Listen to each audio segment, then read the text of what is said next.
말세라는 거는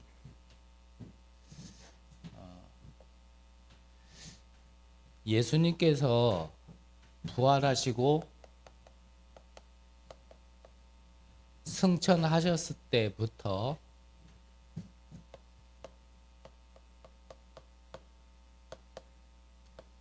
재림하시는 그 시간까지를 말세다라고 얘기합니다. 그 와중에도 언제 재림하실지는 사실 아무도 알 수 없지만 이 재림에 가까워진 시간표를 두고 말세 지말 그렇게 얘기를 하죠.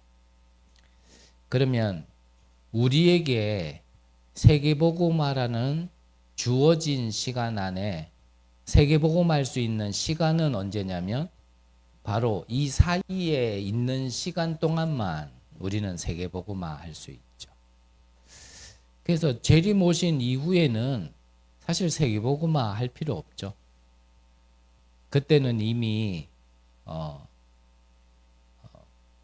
심판의 날이 오면 아무리 안타까워도 아무리 가깝고 아무리 친해도 그리스도가 주인되지 않은 사람들은 마귀 따라서 지옥으로 갈 수밖에 없고요. 아무리 이 땅에서 못난 자라 할지라도 그리스도가 주인되어 있는 자는 천국에 가게 되어지기 때문에 그 이후에는 사실 뭐 전도도 선교도 세계복음화도 할 대상이 없기 때문에 할 필요가 없게 되어지는 겁니다. 자, 먼저 말씀 주시기를 자, 교육자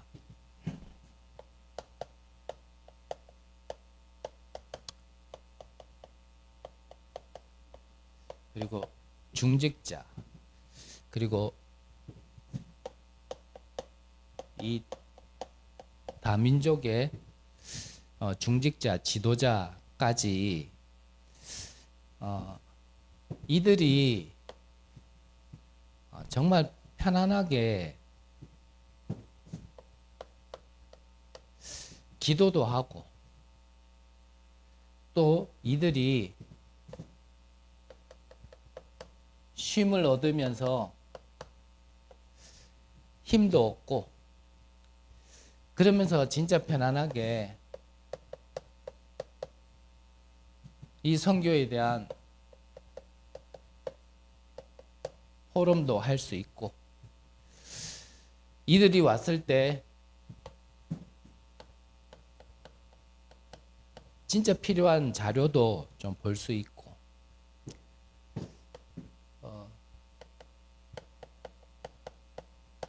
차세대라는 거는 뭐 1.5세 우리 후대를 모두를 포함하는 거겠죠. 이들이 진짜 올 수 있는 편안하게 쉴 수 있고 힘을 얻을 수 있는 그런 장이 필요하다라고 말씀하셨거든요. 그래서 이거를 위한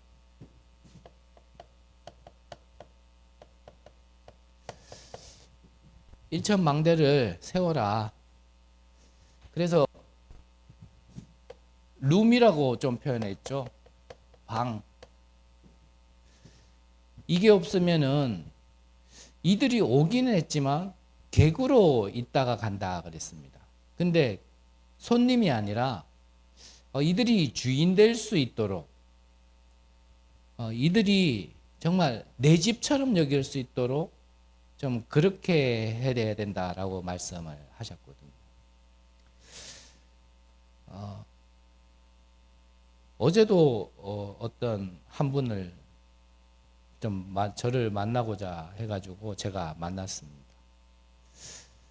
그래서 뭐 한편으로는 눈치 빠른 사람은 빨리 갖고 안 오고 하는데 왜 지금 나를 보려고 하지?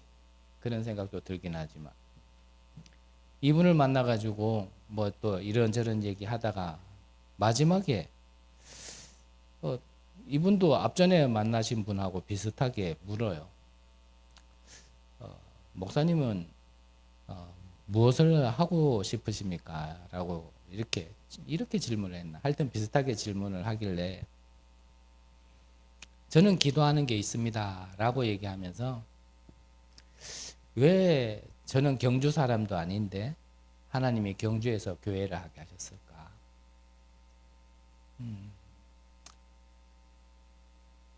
저는 경주에 아는 사람도 사실 한 명도 없는데 왜 경주에서 하게 하셨을까?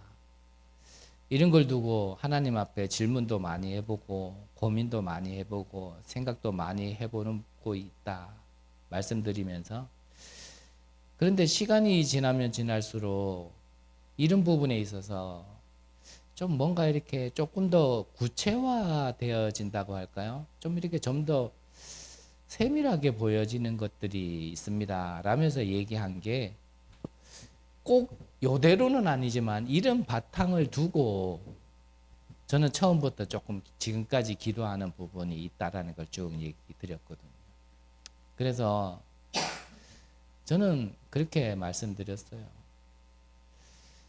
우리나라에 좀 휴양지 그러면 뭐 경주뿐만 아니라 다른 지역에도 있겠지만 그래도 경주 그러면 좀 뭔가 이렇게 힐링 이런 것과 가까운 도시다.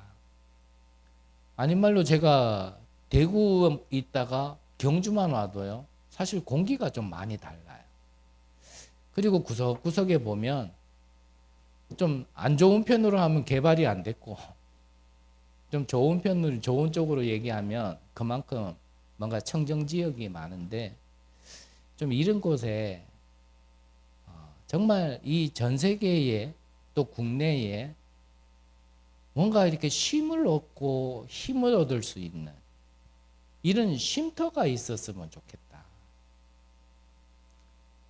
그리고 뭐 몇 번 말씀드렸지만 진짜 이렇게 교회를 평생 섬기셨지만 다 잘 되면은 잘 된다는 기준도 애매한 얘기지만 교회가 든든하게 경제적으로도 재정적으로도 이렇게 서 있는 교회에서 이렇게 은퇴를 하시면 원로로 추대를 받으니까 은퇴를 하셔도 생활에 불편이 조금 덜 수 있지만 사실 그렇지 않은 교회가 더 많다. 그러면 그런 목사님들은 평생 교회를 섬기고 나중에 노후에 사실 사람이기 때문에 입고 먹고 해야 되는데 이런 거를 걱정해야 되시는 분들도 있으시다. 이런 분들이 진짜 소천하실 때까지 진짜 편하게 쉬면서 이런 분들이 진짜 여기에서 마음껏 힘을 얻고 마음껏 예배드리고 마음껏 기도하다가 그러다가 하나님이 부르신다라면 그러다가 가시면은 참 좋겠다. 그런 장도 있었으면 좋겠다. 그러면서 이제 여차 뭐 다른 부분도 이제 몇 가지 이렇게 말씀드렸는데, 그러면서 이제 그 얘기를 했죠.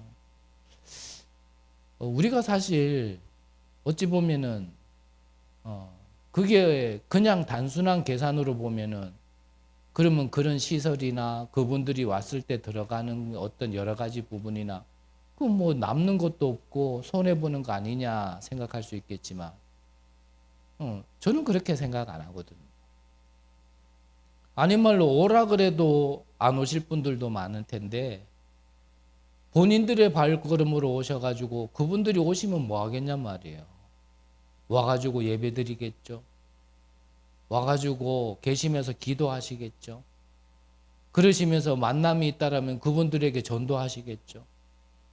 저는 그 자체가 일천망대라 생각을 하거든요. 우리가 진짜 예배 드릴 때 실제로 일어나는 일,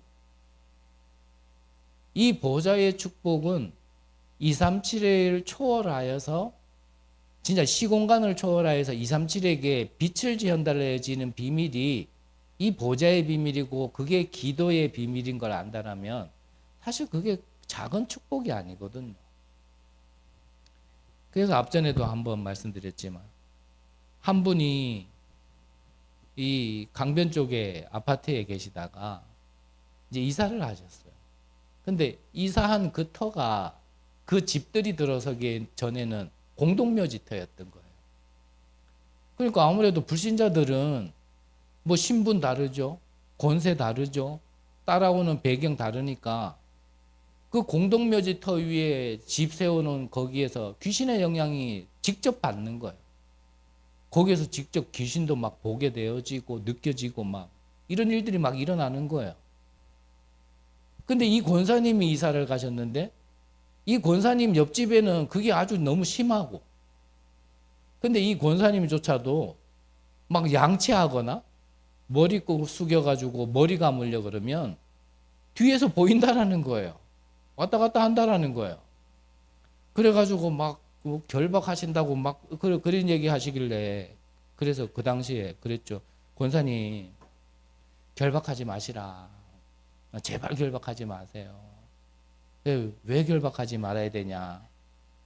여기 들어오는 사람마다 이사 들어오는 사람마다 귀신 보이고 귀신 체험해가 무서워 못 살겠다 이래가지고 이사 와가지고 다시 이사 나가면 그 돈 안 줘도 소문 낸다. 저기 이사 가면 저 귀신 나오는 동네다. 그러면은 당연히 뭐가 떨어지겠어요? 집값 떨어지겠죠. 그래가지고 제발 결박시키지 마시라. 완전히 여기 귀신 놀이터로 만드시라. 빚도 바라지 마시라. 괜히 쫓겨나간다. 다 오라 그래라. 그래가지고 집값 다 떨어지면 거기 한 2층 이렇게 되는 집들이 한 20채 이렇게 있거든요. 그러면 집 진짜 싸졌을 때 그때 하나씩 사시라. 하나씩 사셔가지고 요 집은 진짜 이래 은퇴하신 목사님들 요런 분들이 계실 수 있도록 그것도 작다라면 옆에 하나 더 사가 또 하고 또 어떤 동에는 정말 이산칠의 다민족들 국내외 국외의 이런 목회자들 전도자들 정말 쉴 수 있고 힘을 얻을 수 있다라면 그런 분들 진짜 와가지고 편하게 쉬시라게 하시라. 그것 때문이라면 정말 그게 하나님이 원하시는 게 맞고 그게 권사님의 산업을 허락하신 이유가 맞다라면 그러면 그 일에 언약 붙들고 방향 맞추면 하나님은 산업을 책임지실 거다. 하나님 보통 우리가 그러거든요. 하나님 저한테 응답해 줘 보세요. 제가 한번 해볼게 이러거든요. 근데 그렇지 않아요. 하나님은. 그랬더니 그분이 그 당시에는 아멘 그랬는데 네, 그 아멘이 오래 가지는 않더라고요. 뭐 우리가 다 그렇죠. 그 권사님만 그렇겠습니까? 어쨌든 그냥 저는 이번에 만난 그분하고도 그런 얘기를 하면서 그분이 물어봤다 뭐 했다가 아니고요. 진짜 필요한 부분이지 않을까? 그래서 만약에 하나님이 주신다라면 그냥 우리 본부에서 쓰는 단어로 표현한다라면 정말 이런 RUTC를 하나 세우고 싶다.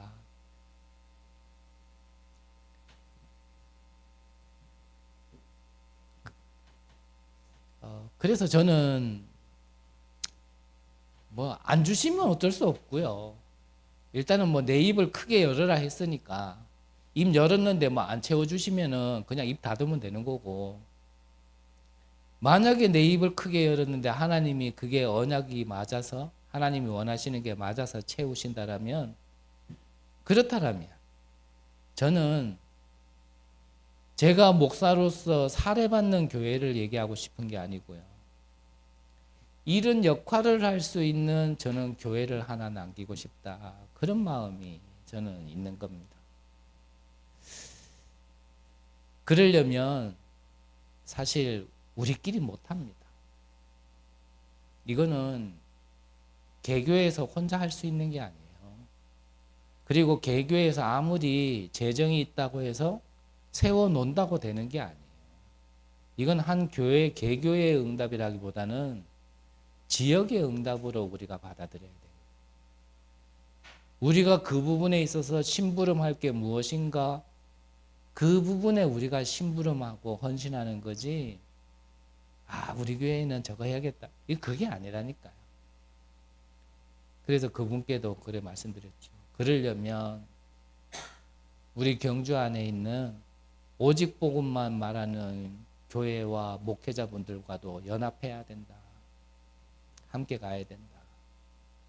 이 경주 안에 진짜 이 오직 복음이라는 거 하나 때문에, 오직 전도라는 거 하나 때문에 정말 다른 거 다 안 돼도 지금까지 이렇게 인도받고 계시는 분들과 함께 갈 수 있어야 된다.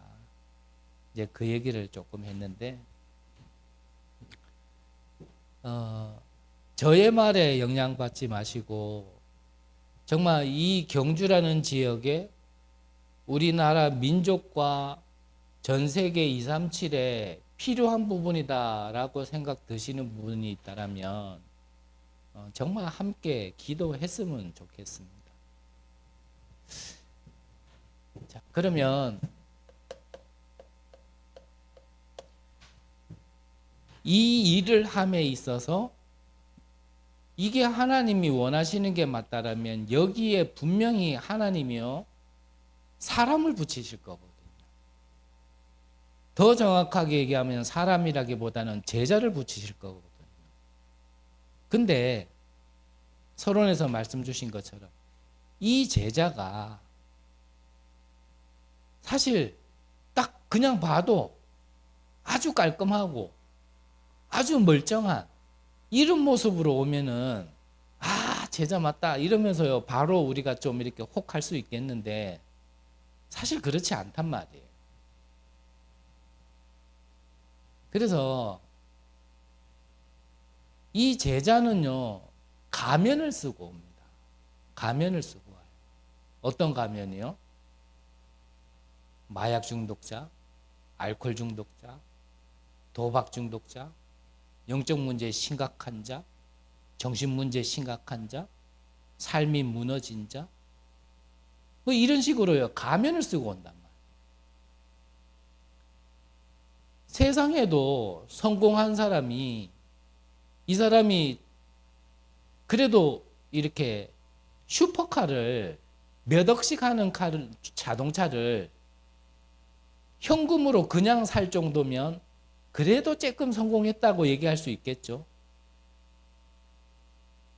이 세상적으로 성공한 사람도 뭐라고 표현하냐면 자기가 그 자리까지 어떠한 인생의 여정 중에 겪고 깨달았는 것을 얘기하는 겁니다. 누군가가 나에게 선물을 줄 때 그 선물에는 포장지가 있다. 근데 그 포장지가 그렇게 좋아 보이는 거로 포장해 놓지 않았다. 그 포장지가 뭐냐면 힘듦, 어려움, 고난, 억울함, 눈물 이런 포장지로 싹 포장을 해서 선물이 온다라는 거예요. 그래서 그 선물이 포장지가 작으면은 아무래도 선물을 작게 감쌀 수밖에 없겠죠. 근데 그 포장지가 크면 클수록 더 많은 선물을 감싸고 있다는 겁니다. 그게 불신자지만 성공한 사람의 마인드예요. 우리가 이 일을 하면 분명히 사람을 붙이실 건데 우리가 보여지는 모습에 속아버리면 그 안에 담긴 거를 못 봅니다. 그러면 그런 사람들이 왔을 때 실수하겠죠. 잘못하겠죠. 뭐 그래 따지면 있는 우리들은 잘못 안 하냐? 그럼 목사인 나는 안 하냐? 합니다. 그래서 말씀 주시기를 오늘 하나님의 말씀이에요. 읽지는 않았지만 서두에 자 실수한 자는 자기의 실수를 정말 깨닫고 정말 회개하고 그 실수한 것 때문에 좀 어려움을 겪고 어찌 보면은 피해자로서 그거를 당한 사람이라 할지라도 그것 가지고 너무 분수에 넘게끔 그걸 되갚으려고 하지 마라. 하나님은 양쪽에 다 지금 말씀으로 메시지를 주시는 거거든요. 자, 그래야 될 이유가 뭡니까? 있던 일을 없다 그렇게 하자는 말이 아니고 왜 그렇게 해야 됩니까? 우리에게는 중요한 것을 알아야 되기 때문에 그렇죠. 뭡니까? 이때에 극단적인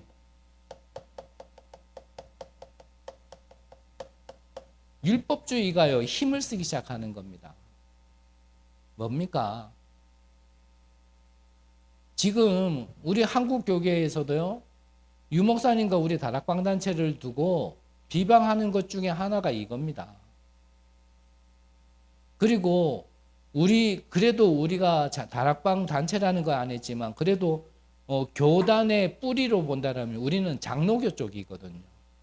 그러면 장로교가 아닌 다른 교단에서는 장로교 보고 뭐라 그러냐면 어떻게 믿음으로 구원받느냐 이런다니까요. 어떻게 믿음으로 구원받느냐.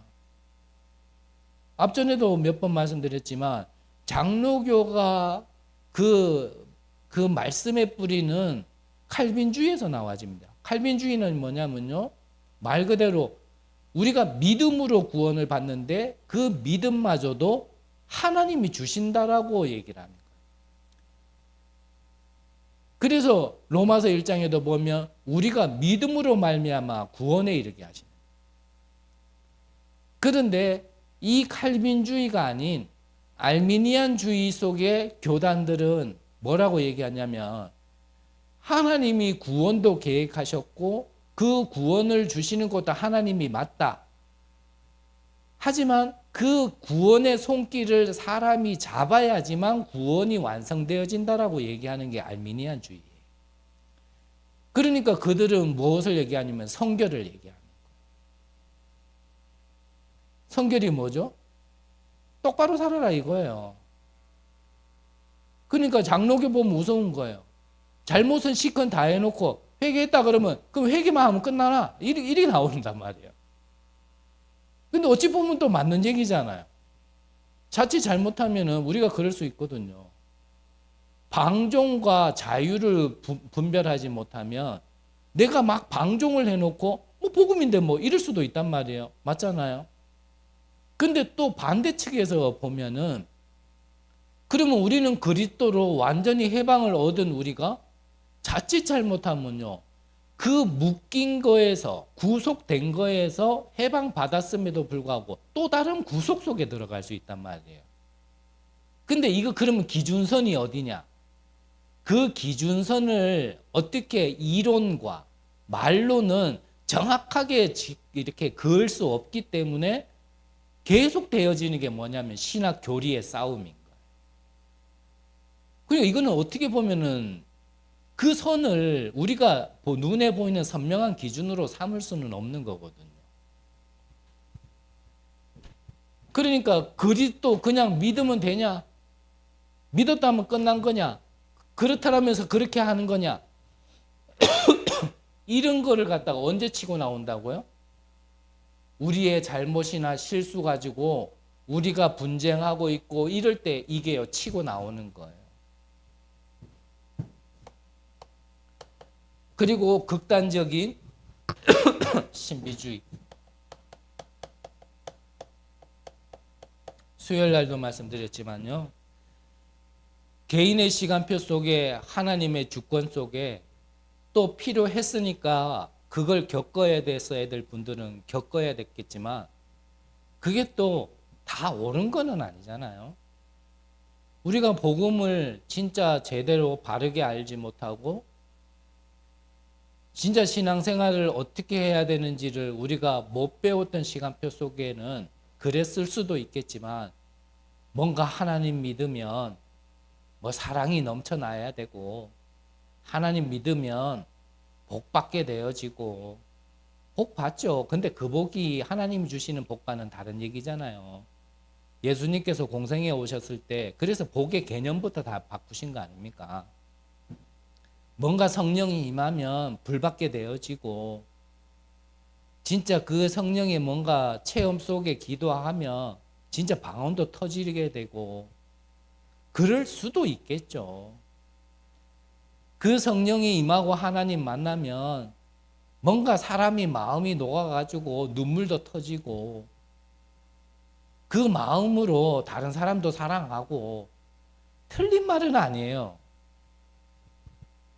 그런데 그거를 체험해야 되고 그게 기준되어지는 게 잘못된 거란 말이죠. 그래서 주의라는 말은 이게 중심이 됐다는 얘기예요. 이해되시죠? 우리나라의 국가정책은 공산주의 아니죠. 민주주의입니다. 그러면 민주주의는 복음입니까? 그것도 복음은 아니에요. 공산주의보다는 전 세계적으로 민주주의가 더 낫다 그래서 대부분 민주주의를 따라가는 거지 그게 복음은 아니에요. 자, 사람이기 때문에 사람의 모습이 나올 수 있죠. 그래서 내 모습이 나와서 내 중심으로 하는 걸 보고 우리는 인본주의 그러죠. 그런데 우리는 인본주의가 맞는 게 아니잖아요. 그러면 우리는 무슨 주의로 가야 됩니까? 신본주의로 가는 거죠. 그게 하나님 중심인 거예요. 신본주의 말고는 다 틀린 겁니다. 율법주의, 율법이 틀렸습니까? 하나님의 말씀이 틀렸다 이 말이 아니잖아요. 하나님 자체가 신비인데 신비가 틀렸다 이 말이 아니란 말이에요. 뭐가 틀린 거예요? 주의가 붙은 게 이게 문제란 말이에요. 복음보다는 이게 주의가 돼요. 우리는 굳이 얘기한다면 복음주의해야 되고 신분주의해야 되는데 자꾸 이런 데에 율법주의에 신비주의에 심지어는 뭐 어떤 거요? 극단적인 종말주의. 종말이 있습니다. 개인 종말 있고요. 지구 종말 있고요. 시대 종말이 있습니다. 근데 그게 우리에게 주신 복음보다 더 커서 그게 주의가 되면 문제란 말이에요. 이런 거에 빠지지 말라고 하나님이 그래 사람이 실수할 수 있지. 하나님 자녀라도 실수할 수 있지. 그게 잘못됐다. 그게 문제 아니다. 이 말이 아니라 잘못할 수 있는데 거기에 빠져 있는 동안 이런 것들이 무엇을 약하게 만든다고요? 복음을 약하게 만들고 복음이 사라지게 만드는 거예요. 그래서 말씀 주시기를 이거를 놓치고 있을 때에 사단은 뭘 하고 있습니까? 흑암 세력은요. 모든 문화를 다 장악하고 있는 겁니다. 우리가 이걸 놓치고 있을 때에 여기에 빠져 있을 그때에 경제도 다 장악하고 있어요. 더 나아가서 우리 후대도 장악하고 있단 말이에요. 그래서 우리가 조금 더 하나님의 지금 말씀은 이 바울 사도가 데살로니가 교회에 지금 이 서신을 보낸 이유는 교회 안에 그런 것들 속에 빠져가지고 정말 중요한 것을 놓치고 이런 것을 정말 우리가 회복하고 살려야 되는데 이런 것 못하고 거기에 빠져 있는 상황에 속지 말라고 지금 주신 말씀이거든요.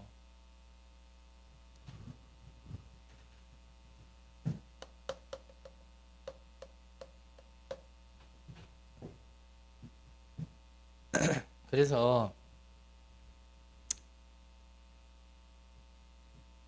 그럼 본론으로요. 그러면 우리는 237을 위한 선교 신앙을 가져야 된다라고 말씀하시면서 영원한 것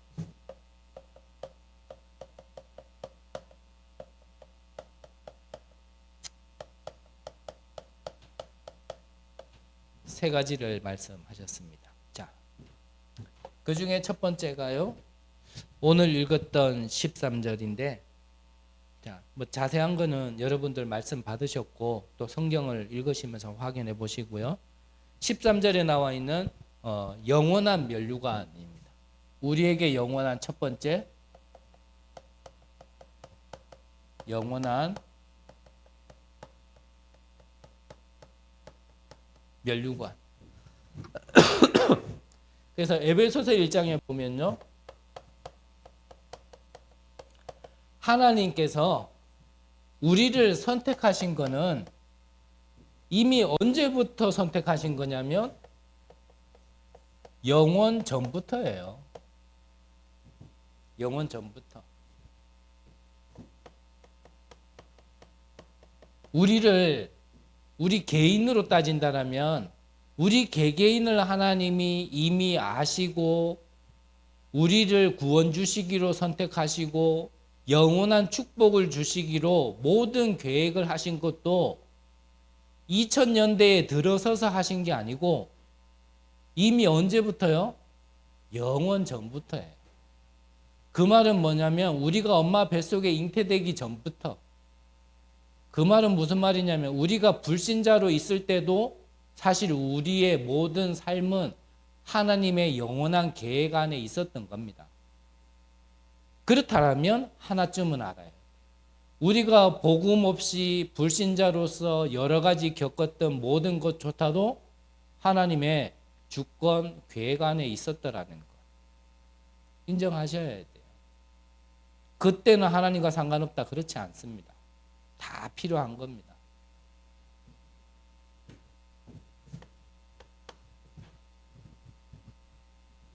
데살로니가 전서 2장 9절에 보면 그래서 이 영원한 하나님의 복음, 이 복음 때문에 우리가 수고하고 애쓴 것, 그러니까 복음 때문입니다. 복음 때문에 내가 수고하고 애쓴 것은 무엇으로 남는다고요? 영원한 면류관으로 남는 겁니다.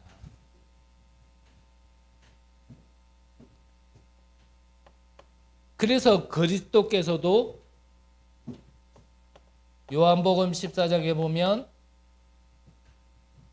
너희들은 근심하지 마라. 하나님을 믿으니 또 나를 믿으라 하시면서 뭐라 그러셨죠? 너희들이 거할 초소를 내가 예비하러 간다. 그 영원한 것을 예비하러 가시는 그 예수님께서 약속하신 게 뭡니까? 우리에게 대신 나는 가지만 보혜사 성령을 너희에게 보내주겠다 약속하신 겁니다.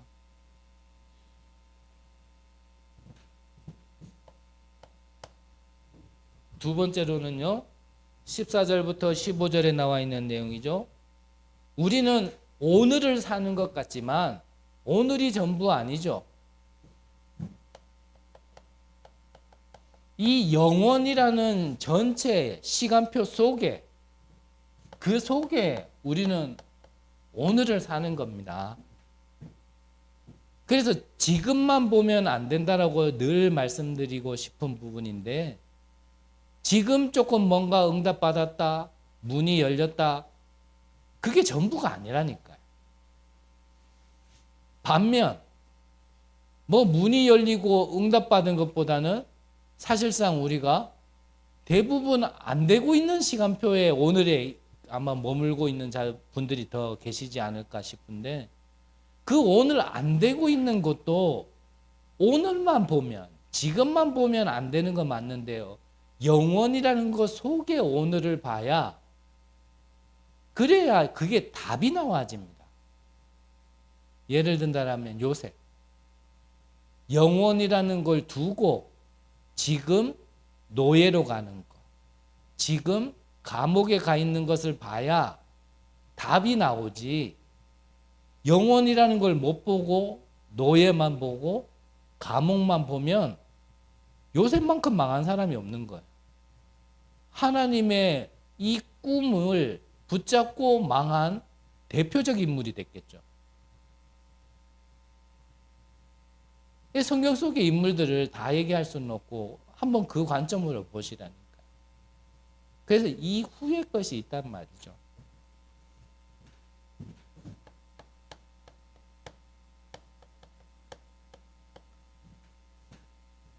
이 그리스도도 영세전 그리스도라는 걸 우리는 그래서 알아야 됩니다. 이 영세전 그리스도가 성육신 하셨어요. 이유는 아시죠? 왜 성육신 해야 됩니까? 저는 좀 무식한 사람이라 옛날에 만약에 그리스도가 개를 구원하기 위하여서 개의 모습으로 왔다라면 성계신 제가 이렇게 얘기했거든요. 그러니까요, 한 분이 뭐라냐면 아주요 눈을 이상하게 했더니 성견신 이러더라고요. 근데 그 말이 맞거든요. 성계신보다는 성견신해야 되거든요. 제가 좀 그래요. 사람이 그리스도가 개를 구원하기로 오셨다라면 성견신으로 오셔요. 근데 왜 성육신 하셨죠? 사람을 구원하기, 우리를 구원하기. 더 정확하게 얘기하면 우리 개개인으로 얘기한다면 나를 구원하기. 그래서 어떤 전도자가 그랬죠. 이 땅에 구원받을 사람이 나 한 사람밖에 없다 할지라도 하나님은 그리스도를 이 땅에 보내셨을 거고 그 그리스도는 죽으셨을 거고 그 그리스도는 부활하셨을 거다. 우리가 하나님 앞에서요, 구원은 그렇게 받아들여야 됩니다. 그래서 전도 이전의 전도가 뭔지 압니까? 이게 내게 안 돼 있으면 나가서 전도 절대 안 됩니다. 내게 이 복음이 왜 필요한지, 이 복음을 통하여 내가 왜 구원을 받았는지, 구원받았다라면 구원받은 내가 무엇인지를 모르는데 어떻게 전도가 되겠습니까? 그거를 모르고 못 누리면서 전도하려고 우리가 그래서 사실은 경고생 하신 거거든요.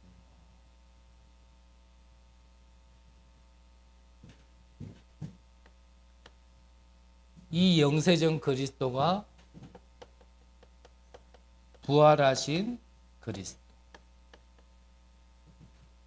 이 그리스도가 영원이라는 걸 보고 재림주로 오실 그리스도, 이 그리스도는 장차 심판주로 서실 그리스도란 말이죠.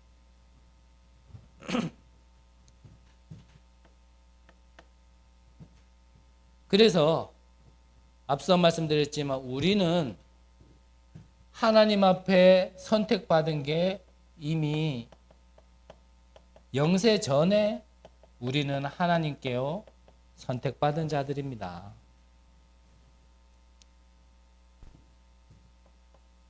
이 선택받은 자들이 육신이 있을 때만 구원을 받을 수 있어요. 그래서 이미 가신 분들 위하여서 헌금 많이 하고 돈 모으려고 동전 넣는데 그 동전이 그 돈통에 떨어질 때 땡그랑 소리가 나면 그 소리 듣고 저 지옥에 가 있는 영혼이 천국 간다. 이거요 완전히 사기 중에 진짜 사기예요. 저도 사기꾼이라는 소리 많이 듣는데 제가 사기꾼이면 그 사기꾼 왕입니다. 그거는 그렇게 해가지고 구원받는 거 아니에요. 언제만 구원받을 수 있다고요? 육신이 있을 동안만. 그리고 이 육신이 있을 때 진짜 복음을 위하여 헌신한 것만이 하나님 나라의 천국의 상금으로 남는 겁니다. 상급으로. 근데 우리는 그거는 들어서 아는데 당장 눈에 보이는 게 지금 오늘이기 때문에 사실은 우리는 영원한 상급을 쌓으라 아무리 얘기해도요 영원한 상급을 위해서 헌신하고 뭔가 쌓으려고는 안 하잖아요. 지금 당장 내 차 바꿔야 되고 내 집 사야 되고 내 입을 거 먹을 거 그 정도 가지고 뭐라 하는 거 아니잖아요. 저도요 그냥 오늘 그렇더라고요. 그냥 저 개인을 위하여 또 이런 말 하는 게 유익할는지는 잘 모르겠네.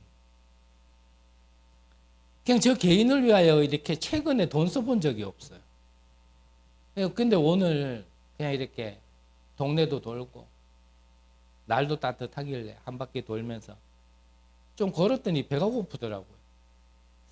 그래가지고 나도 나를 위하여서 돈 좀 써봐야겠다. 이래가지고요 오늘요 내 돈으로요 내 육신을 위하여 돈가스 사 먹었거든요. 맛있더라고요. 제가 양이 그렇게 많지 않은 사람인데 내 돈 내고 먹어서 그런지 싹 다 먹어버렸어요.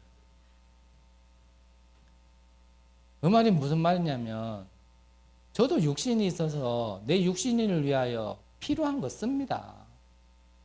그거를 하지 말라가 아니잖아요. 정말 이 영원한 거를 위하여. 근데 그게 언제만 가능하다고요? 육신이 있을 때만. 나중에 할 게 나중 없습니다.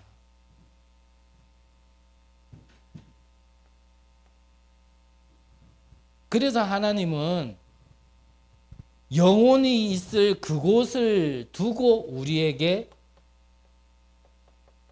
이 영원한 축복을 주시기 원하는 겁니다.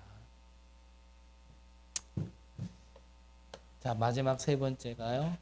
16절에 우리의 배경은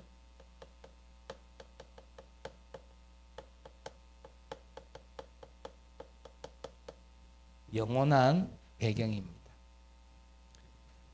우리의 영원한 배경, 하나님의 나라. 이거를 누리는 게 우리의 영원한 배경이죠. 그래서 하나님 나라가 뭐냐 질문하는 분이 계시던데 다른 거 아니라 그랬습니다. 환경은 그대로 변하지 않았고 문제도 그대로 있는데 그 속에서 내가 그것들과 상관없어지는 게 하나님 나라입니다 라고 좀 설명을 드렸거든요. 설명을 하려니까 그렇게 좀 했거든요. 우리가 진짜 하나님 나라 누린다라는 건 다른 거 아니에요. 우리가 자꾸요 어떤 종교 사상 속에서 하나님 믿으면 복 받고 문제 잘 풀리고 큰 고난 없어지고 잔잔한 호수에처럼 그 위에 배 띄운 것처럼 뭔가 평안하고 자꾸 이런 거를 우리가 생각을 하는데 성경을 보면 그렇지 않단 말이에요. 풍파가 일어나고 죽음의 위기가 오고 큰 문제 앞에 서고 이러는 가운데서요 그게 문제가 안 되어지는 것, 그게 하나님 나라를 누리는 비밀이란 말이죠. 그거를 예수님께서 오시자마자 얘기하셨고 승천하시면서까지 말씀하신 거예요. 그리고 하나님 나라를 넘어서 하나님 나라의 일 그랬습니다. 그 하나님 나라의 일이 뭡니까? 우리가 신앙 고백 드리잖아요.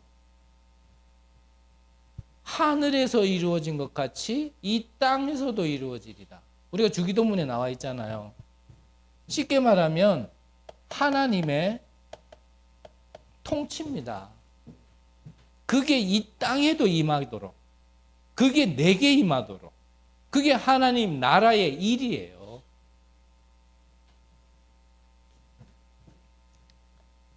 그리고 우리의 배경은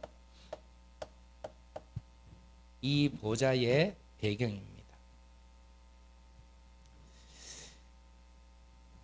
자,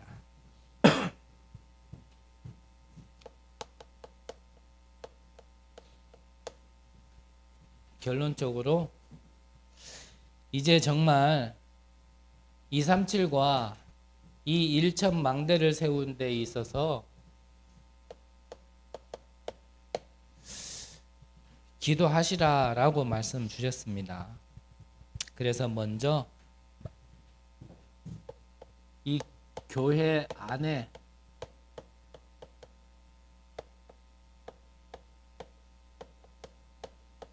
237 망대부터 세워다라고 말씀하셨어요. 이것을 두고 기도 망대를 세워라. 그리고 서두에서 다 말씀하신 것처럼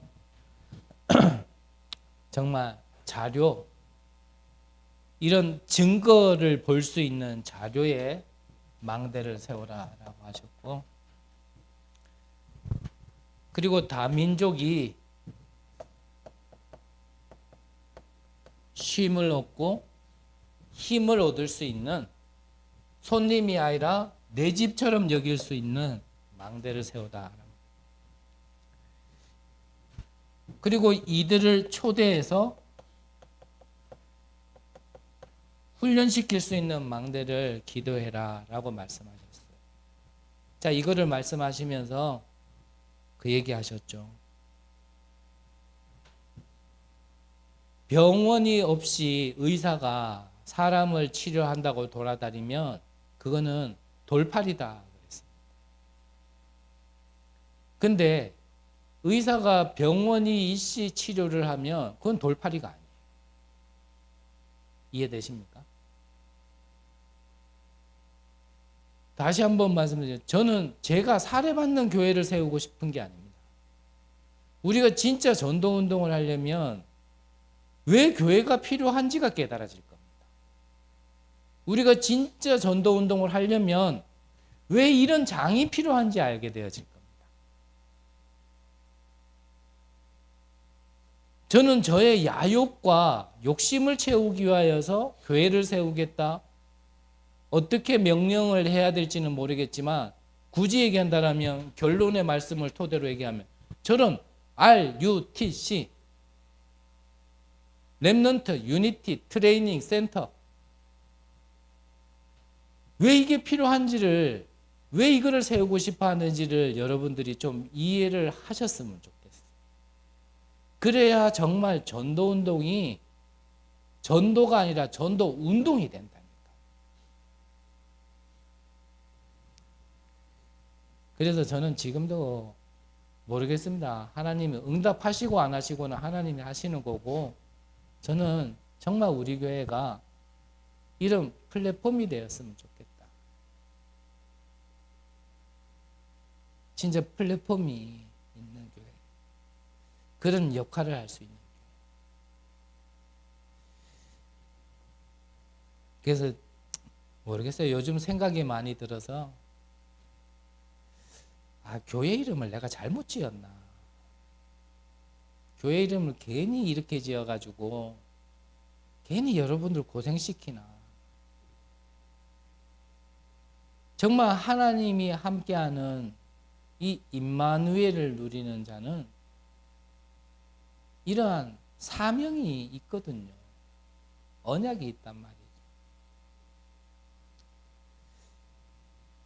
그래서 그냥 혹시나 모르겠어요. 안 되겠다 싶으면 우리 머리 맞대고 한번 그냥 뭐 예수사랑교회 좋잖아요. 얼마나 좋습니까? 제일사랑교회 뭐 이런 거 좋잖아요.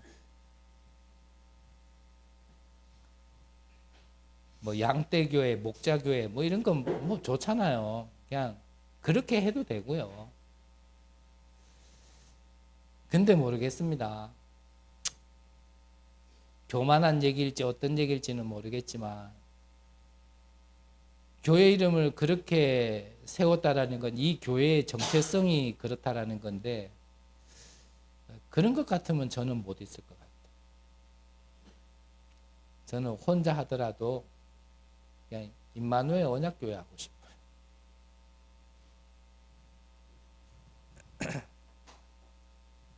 말세에는 마태복음 24장에 보니까 여러 가지 일이 다 있다 그랬습니다. 그때에 정말 그 모든 게 끝이 아니라 이 천국 복음이 전달된 이후의 끝이다 라고 말씀하셨고요. 이런 일 저런 일 다 있겠지만 그런 말세 시대에 너희에게 믿음을 보겠느냐라고 하셨습니다. 왜 말세의 증인입니까? 영적으로 풍랑시대 올 거고요. 지금 어려움은 어려움도 아니다라고 얘기할 만큼 더 혼잡한 시대 올 거고 어려운 시대 올 텐데 그때에 여러분들은 증인으로 서시기 바랍니다. 기도하겠습니다. 하나님, 바울 사도의 이 복음이 이 그리스도가 내 몸에서 나타날 수 있다라면 내가 사나 죽으나 상관없다라고 고백하였습니다. 그 고백이 나와질 만큼 우리에게 주신 것을 누릴 수 있는 은혜를 우리에게 허락하여 주옵소서. 여기에 계신 분들을 통하여서 정말 전 세계에 필요한, 하나님이 보시기에 필요한 그 일에 헌신하며 쓰임받을 수 있는 제자들이 일어나게 하여 주시옵소서. 살아계신 예수 그리스도의 이름으로 기도드립니다. 아멘.